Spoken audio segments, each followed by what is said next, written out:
तो चलिए बच्चों, हम लोग आज आगे और देखते हैं। ठीक है, कल हमने जो है 27 तक कर लिया था। आगे आप जो है और आगे देखते हैं।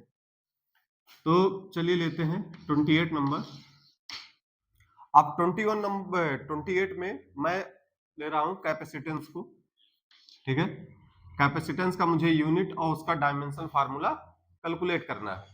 ठीक है, तो अब इसका पहले फार्मूला देखेंगे। तो यार इसका एक फार्मूला तो आपका ये होगा A epsilon not by D. ठीक है, where A is area, epsilon not permittivity of free space and D is distance between two plate. ठीक है ना। तो अगर मैं इस फार्मूले की हेल्प से कैपेसिटेंस का डायमेंशन फार्मूला अगर कैलकुलेट करता हूं, ठीक है, अगर इस फार्मूले की हेल्प से जो है मैं इसका डायमेंशन फार्मूला या यूनिट कैलकुलेट करता हूं, तो मुझे ए का यूनिट पता होना चाहिए, डी का और एप्सिलॉन नॉट का। यार ए और डी का तो आसानी से निकाल लूंगा। ठीक है, अब मान लो एप्सिलॉन नॉट है, इसका मुझे याद है कि नहीं याद है? ठीक है ना, मुझे नहीं याद आ रहा है, तो पता चला मैं कैपेसिटेंस का निकाल रहा हूं, तो उसका निकालने के लिए पहले मुझे एप्सिलॉन नॉट का निकालना पड़ेगा।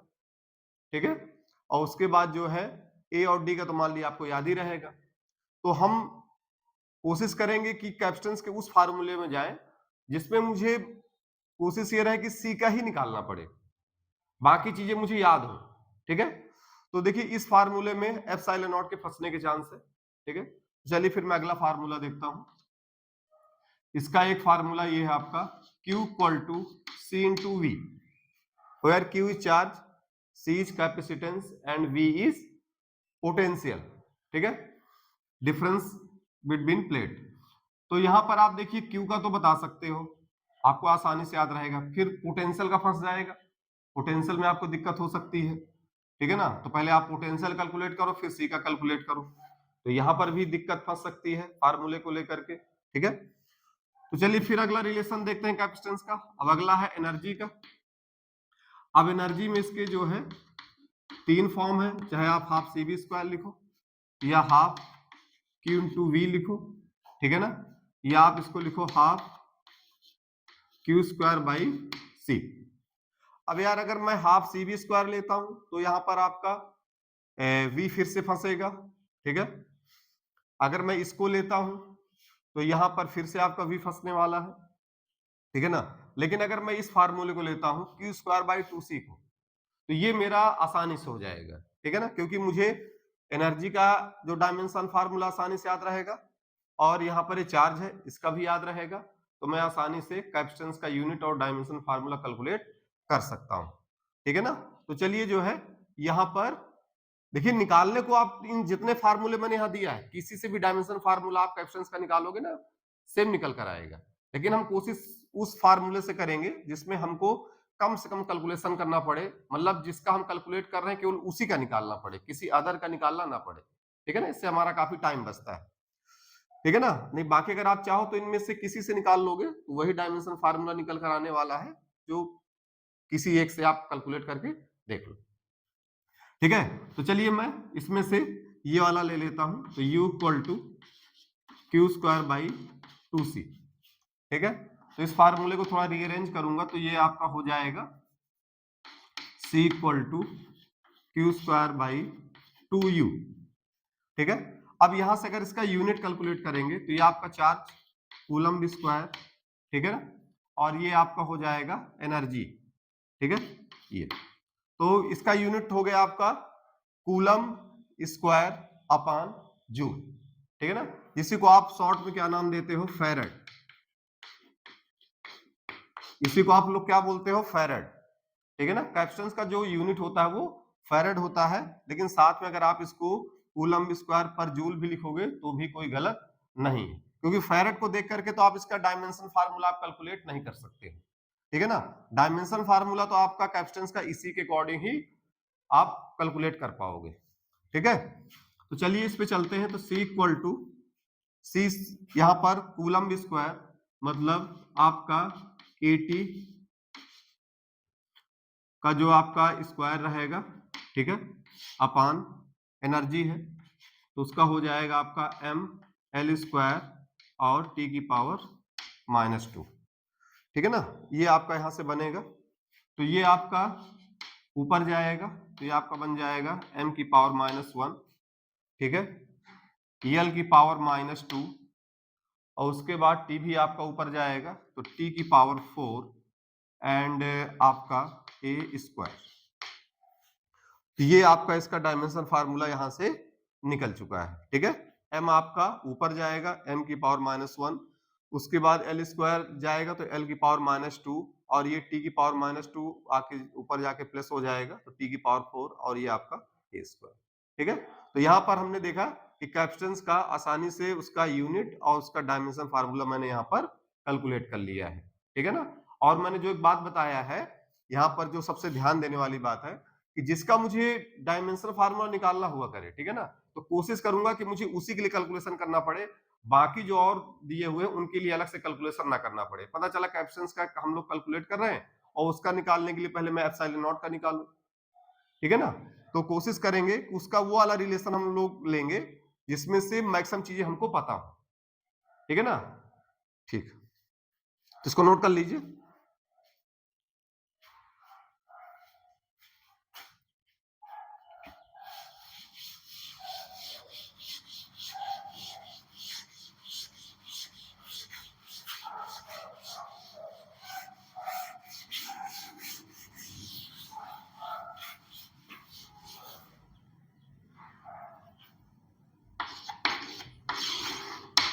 Twenty 29 number.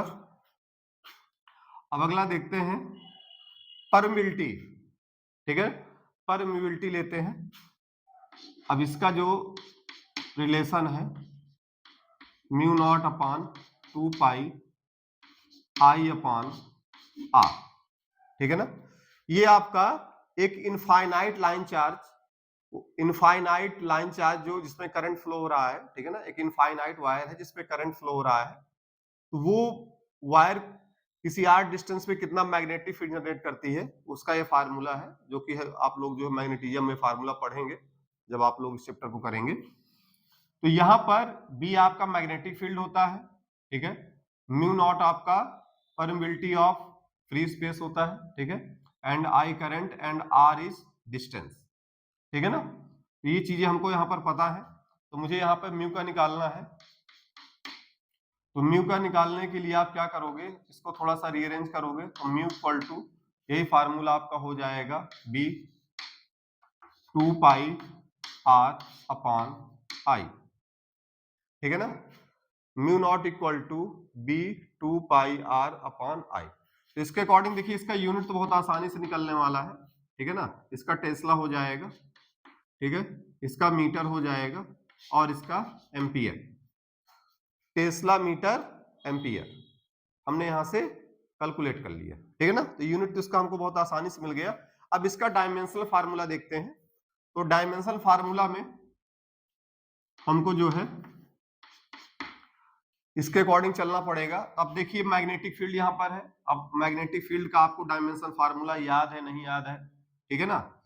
तो अगर नहीं याद है तो मुझे पहले इसका अलग से कैलकुलेशन करना पड़ेगा, फिर वो वैल्यू उठा के मैं यहाँ पुट करूंगा, तो फिर जाकर के आपका म्यू नॉट का यहाँ से निकलने वाला है, ठीक है ना। तो चलिए मैं बी का कैलकुलेट ही कर लेता हूं।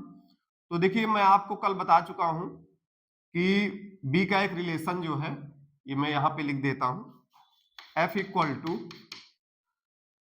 Q V we.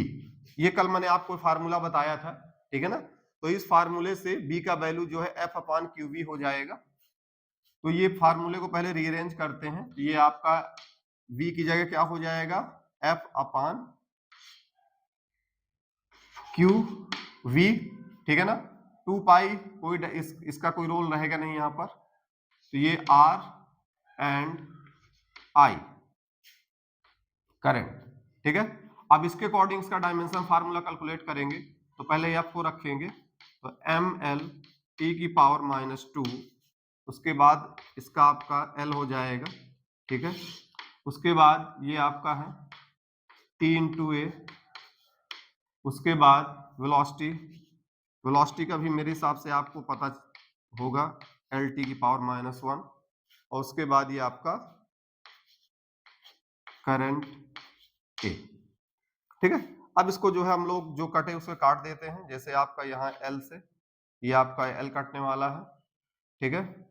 और उसके बाद जो है अब इसको ऊपर लिखते हैं हम लोग, ये आपका m, l आपका नीचे इसके बाद नहीं बचा हुआ है तो ये लिखेंगे। उसके बाद ये t और t की पावर -1 ये कैंसिल हो जाएगा, ठीक है। तो ये आपका केवल ये t की पावर -2 बचेगा, t -1 और t कैंसिल हो गया। अब उसके बाद a स्क्वायर है, ऊपर जाएगा तो ये बन जाएगा आपका a की पावर -2, ठीक है।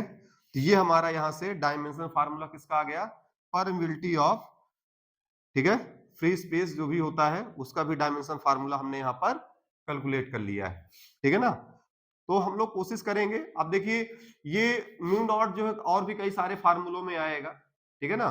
तो वहां से भी अगर आप कैलकुलेट करोगे तो वहां से भी इसकी वैल्यू आपकी एग्जैक्ट निकलने वाली है, ठीक है ना। ऐसा नहीं कि आप हम यहीं से इसी फार्मूले से निकलने वाला पता चला आपको फार्मूला नहीं आता तो आप सोचो कि कैसे हम कैलकुलेट करेंगे, तो ऐसा नहीं है। अगर कोई भी रिलेशन आपका म्यू नॉट के रिगार्डिंग मिलेगा तो आप उससे कैलकुलेट करोगे तो यही वैल्यू आपकी निकल कर आने वाली जो यहाँ पर आई है, इसको नोट कर लीजिए,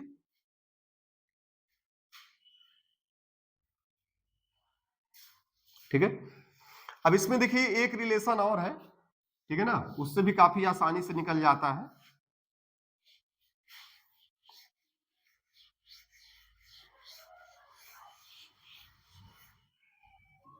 ये एक आपका रिलेशन होता है C = 1/√μ0 ε0, where c is speed of light, ठीक है, where c is speed of light, μ0 permittivity of free space and ε0 permittivity of free space, ठीक है। तो आप इस रिलेशन से भी निकाल सकते हो, ठीक है ना, इसमें से, लेकिन से मान आपको म्यू नॉट का निकालना है तो आपको एप्सिलॉन नॉट की पता होनी चाहिए, या आपको अगर एप्सिलॉन नॉट का डायमेंशन फार्मूला निकालना है तो म्यू नॉट का आपको पता होना चाहिए, ठीक है ना। और ये तो आपकी वेलोसिटी है, इसका तो आप आसानी से कैलकुलेट कर सकते हो, इसका तो आपको ऐसे याद होता है एल टी की पावर -1, ठीक है ना। तो ये एक ऐसा रिलेशन है जिससे आप आसानी से यहाँ पर चाहे म्यू नॉट का हो या एप्सिलॉन नॉट का आसानी से डायमेंशन फार्मूला कैलकुलेट कर सकते हो, ठीक है ना। कभी कभी ये जो है एग्जाम में इस क्वेश्चन को इस तरह से पूछ लेता है कि आपसे ये पूछ लेगा कि बताइए इसका इसका डायमेंशन फार्मूला क्या होगा या इसका यूनिट क्या होगा। एग्जाम में कभी कभी इसको भी पूछ लेता है कि एप्सिलॉन नॉट √ε0 और आपका म्यू नॉट का यूनिट और इसका डायमेंशन फार्मूला क्या होगा। तो जनरली लोग क्या करते हैं कि जिसको ये रिलेशन नहीं पता होता है वो पहले क्या करेगा, म्यू नॉट का यूनिट कैलकुलेट करेगा, फिर एप्सिलॉन नॉट का यूनिट कैलकुलेट करेगा, फिर इसमें वापस पुट करेगा, ठीक है, तब जाके उसकी यूनिट निकलेगी। फिर अब एक बार यूनिट आ गई तो उसमें वैल्यू पुट करेगा तो उसका डायमेंशन फार्मूला निकलेगा। तो इस तरह से काफी कुछ कैलकुलेशन करना पड़ता है, लेकिन जिसको ये बात याद है कि C = क्या होता है 1/, ये तो यहां से आप समझ गए होंगे इसकी वैल्यू क्या आ गई 1/c, ठीक है। अब इसके अकॉर्डिंग इसकी यूनिट क्या बन जाएगी 1/मीटर/सेकंड, जो कि आपका ऊपर जाके क्या हो जाएगा सेकंड/मीटर, ठीक है। अब इसका डायमेंशन फार्मूले की अगर बात करो, अगर जो है इसके डायमेंशन फार्मूला की बात करें तो वो क्या हो जाएगा L t की पावर -1, तो ये ऊपर जाकर के आपका हो जाएगा L की पावर -1 t। ये अब देखिए कितना आसानी से आ गया, अगर रिलेशन अगर आपको याद है तो ये चीज कितनी आसानी से हमारी सॉल्व हो गई। और ये ऐसा करते हैं एग्जाम में, ठीक है ना, लेकिन वो तभी आप आसानी से सॉल्व कर पाओगे जब आपको ये रिलेशन पता होगा, नहीं तो फिर आपके पास वही जनरल मेथड है, पहले आप म्यू नॉट का कैलकुलेट करो, एप्सिलॉन नॉट का कैलकुलेट करो, वैल्यू वापस इस फार्मूले में पुट करो, तब जाके आपका यूनिट, एक बार यूनिट आ गया तो उसके बाद आपका डायमेंशन फार्मूला कैलकुलेट करोगे, ठीक है। नोट कर लीजिए इसको।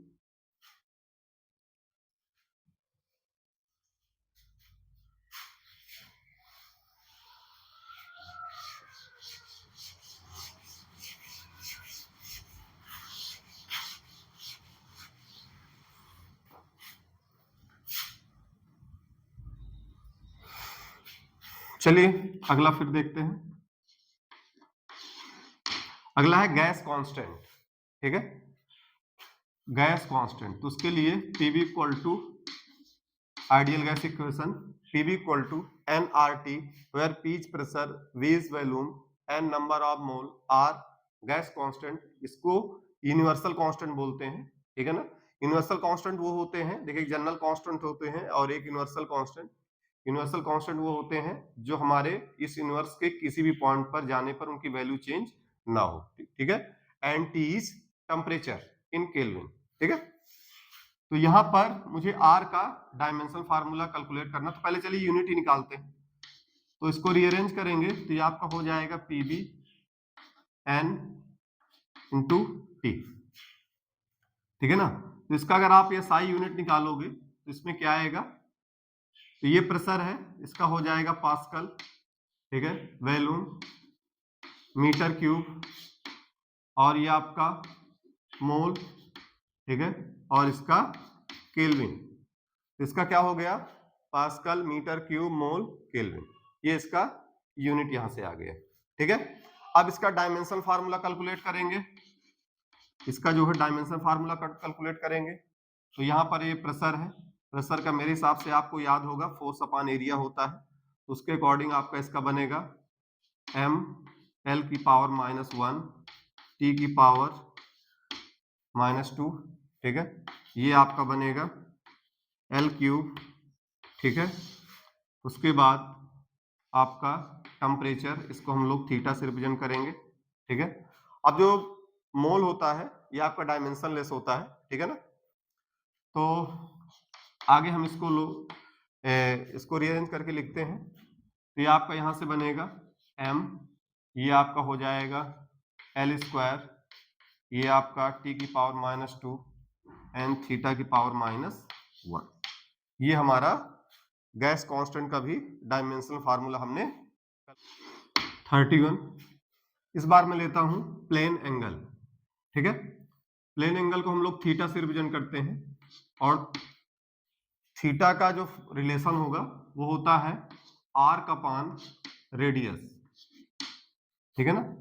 जैसे ये आपका कुछ इस तरह से है, अगर ये एंगल थीटा है और ये रेडियस है और ये इसका आर्क है, तो हमारा ये रिलेशन होता है theta equal to arc upon radius. तो इस फार्मूले के अकॉर्डिंग अगर मैं चलूंगा तो इसका यूनिट मैं कैलकुलेट करूंगा, तो थीटा का जो यूनिट आने वाला है, अब देखिए इसका भी, ये भी लेंथ है तो इसका यूनिट क्या बनेगा, मीटर, रेडियस है, ये भी लेंथ है, इसका भी यूनिट बनेगा मीटर, जो कि कट कुट के कितना आ जाएगा 1, मतलब इसका भी यूनिट कट गया, इसका भी यूनिट सेम है, इसका भी सेम है, तो कट कुट के क्या आ गया हमारा 1 के बराबर आ गया, ठीक है।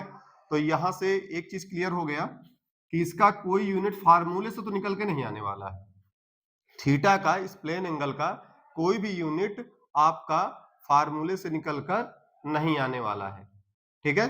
तो हम लोग यहां पर थीटा को एक अलग से यूनिट नाम देते हैं, जिस थीटा को हम लोग बोलेंगे प्लेन एंगल, जिसे प्लेन एंगल का एक हम अलग से यूनिट अपनी तरफ से नाम देंगे, वो होता है आपका रेडियन, ठीक है ना।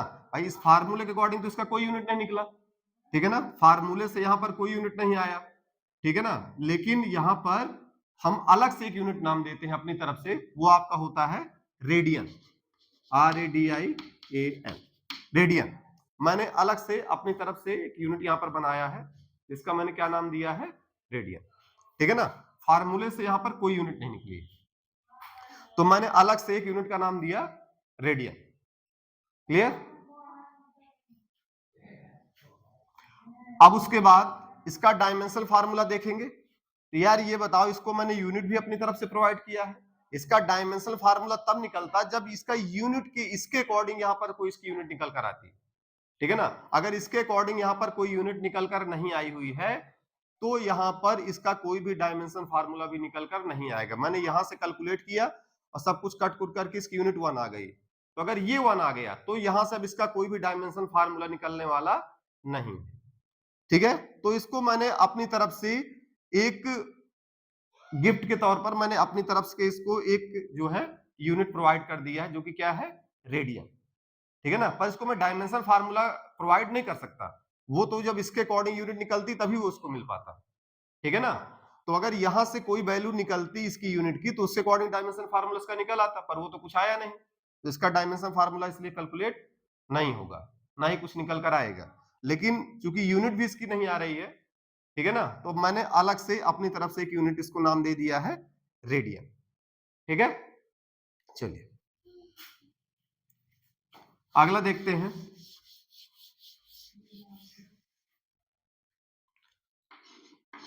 Thirty two. अब लेते हैं सॉलिड एंगल। यहां पे हम लोग लेते हैं सॉलिड एंगल। सॉलिड एंगल क्या होगा? जब कोई 3D स्ट्रक्चर की बॉडी जो है किसी पॉइंट पर जो भी एंगल सबटेंड करती है, ठीक है ना, 3D स्ट्रक्चर की बॉडी जो है किसी पॉइंट पे जो एंगल सबटेंड करेगी, ये आपका क्या कहलाएगा? सॉलिड एंगल कहलाएगा। अब मान लीजिए ये एरिया अगर आपका ए है और इसका रेडियस ये आर है, ठीक है, तो यहां पर जो सॉलिड एंगल है वो आपका बनने वाला है ओम, इसको हम लोग ओम से रिप्रेजेंट करेंगे, ठीक है ना, तो ये आपका हो जाएगा ए अपान आर स्क्वायर। तो सॉलिड एंगल होगा वो आपका क्या हो जाएगा? ए अपान आर स्क्वायर। अब यहां भी आपने देखा कि ये इसका यूनिट क्या बनेगा? एरिया है, मीटर स्क्वायर, ये भी आर स्क्वायर, मीटर स्क्वायर, ये भी कट के क्या आ गया? 1 आ गया। तो यार अगर इसका यूनिट यहां से कट करके 1 आ गया तो समझ लेना कि इसका डायमेंशन फार्मूला तो नहीं बनने वाला, ठीक है ना। लेकिन चूंकि अब इसकी यूनिट भी 1 हो गई और डायमेंशन फार्मूला बनेगा नहीं, ठीक है ना, लेकिन हम इसको अलग से अपनी तरफ से एक यूनिट प्रोवाइड कर देते हैं। जैसे वहां पर मैंने प्लेन एंगल को रेडियन लिखा था, तो ये आपका सॉलिड एंगल है, ठीक है ना, तो इसको मैं अलग से अपनी तरफ से एक यूनिट नाम दूंगा, ठीक है ना, और उस यूनिट का नाम होगा स्टेरेडियन। स्टेरेडियन, ये मैंने अपनी तरफ से एक यूनिट प्रोवाइड कर दिया। फार्मूले से ना इसका डायमेंशन फार्मूला निकल रहा है ना यूनिट निकल रही है, पर मैं अपनी तरफ से इसको एक यूनिट प्रोवाइड कर दिया, स्टेरेडियन। अब मैंने नहीं प्रोवाइड किया है, मतलब जो भी हमारा सिस्टम है उसने इसको प्रोवाइड किया है, ठीक है ना, उनकी तरफ से प्रोवाइड किया गया है। लेकिन अगर फार्मूले से देखोगे तो उसके अकॉर्डिंग इसकी कोई भी यूनिट निकल कर नहीं आ रही है, ठीक है। तो इसको कैलकुलेट कर ली, वो नोट कर लीजिए।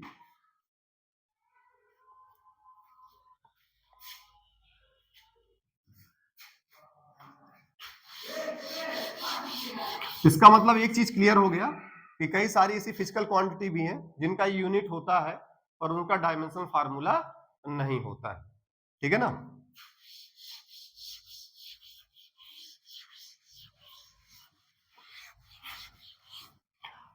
अब अगला है एंगुलर डिस्प्लेसमेंट।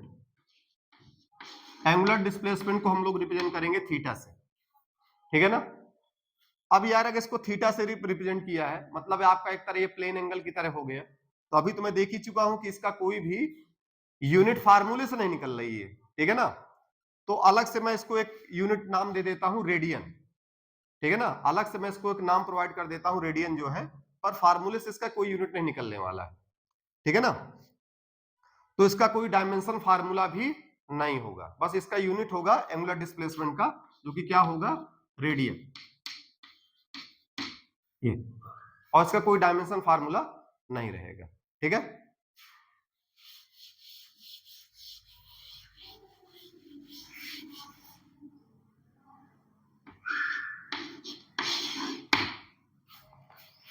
ठीक है, अब अगला है स्ट्रेन। स्ट्रेन, स्ट्रेन क्या होता है? Change in length upon original length, ठीक है, change in length upon original length. तो यार ये भी लेंथ है मीटर और ये भी लेंथ है मीटर, फिर से कट कुट के क्या आ गया? 1। ये भी कैसा हो गया? यूनिटलेस, ठीक है ना। ये यूनिटलेस है और साथ में चूंकि कोई यूनिट नहीं निकली है तो इसका कोई डायमेंशन फार्मूला भी नहीं आने वाला है। क्लियर? इसका कोई डायमेंशन फार्मूला भी यहां पर नहीं आने वाला है। और यहां पर मैं इसको कोई अलग से नाम भी नहीं प्रोवाइड करूंगा, जैसे आपका सॉलिड एंगल और प्लेन एंगल में मैंने अलग से यूनिट प्रोवाइड कर दिया था या सिस्टम की तरफ से प्रोवाइड कर दिया गया था। तो यहां पर इसको कोई भी यूनिट जो है प्रोवाइड नहीं की गई है, ठीक है ना। ये आपका यूनिटलेस भी होगा और साथ में डायमेंशनलेस भी रहने वाला है। क्लियर? नोट कर लीजिए इसको भी।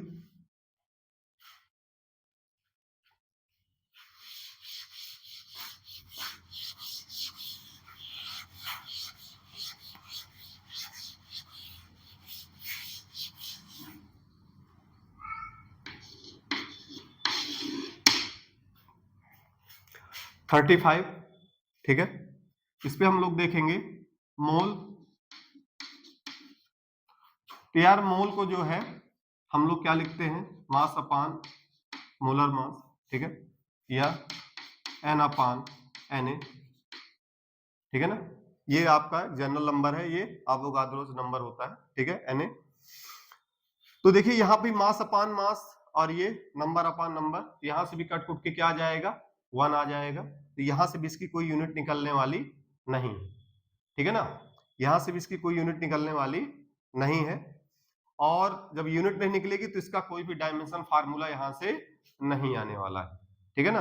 अब चूंकि देखिए यहां से इसकी कोई यूनिट तो निकल नहीं रही है, तो कोई डायमेंशन फार्मूला उसका नहीं निकलेगा, पर इसको मैं एक अलग से यूनिट प्रोवाइड करता हूं, ठीक है ना।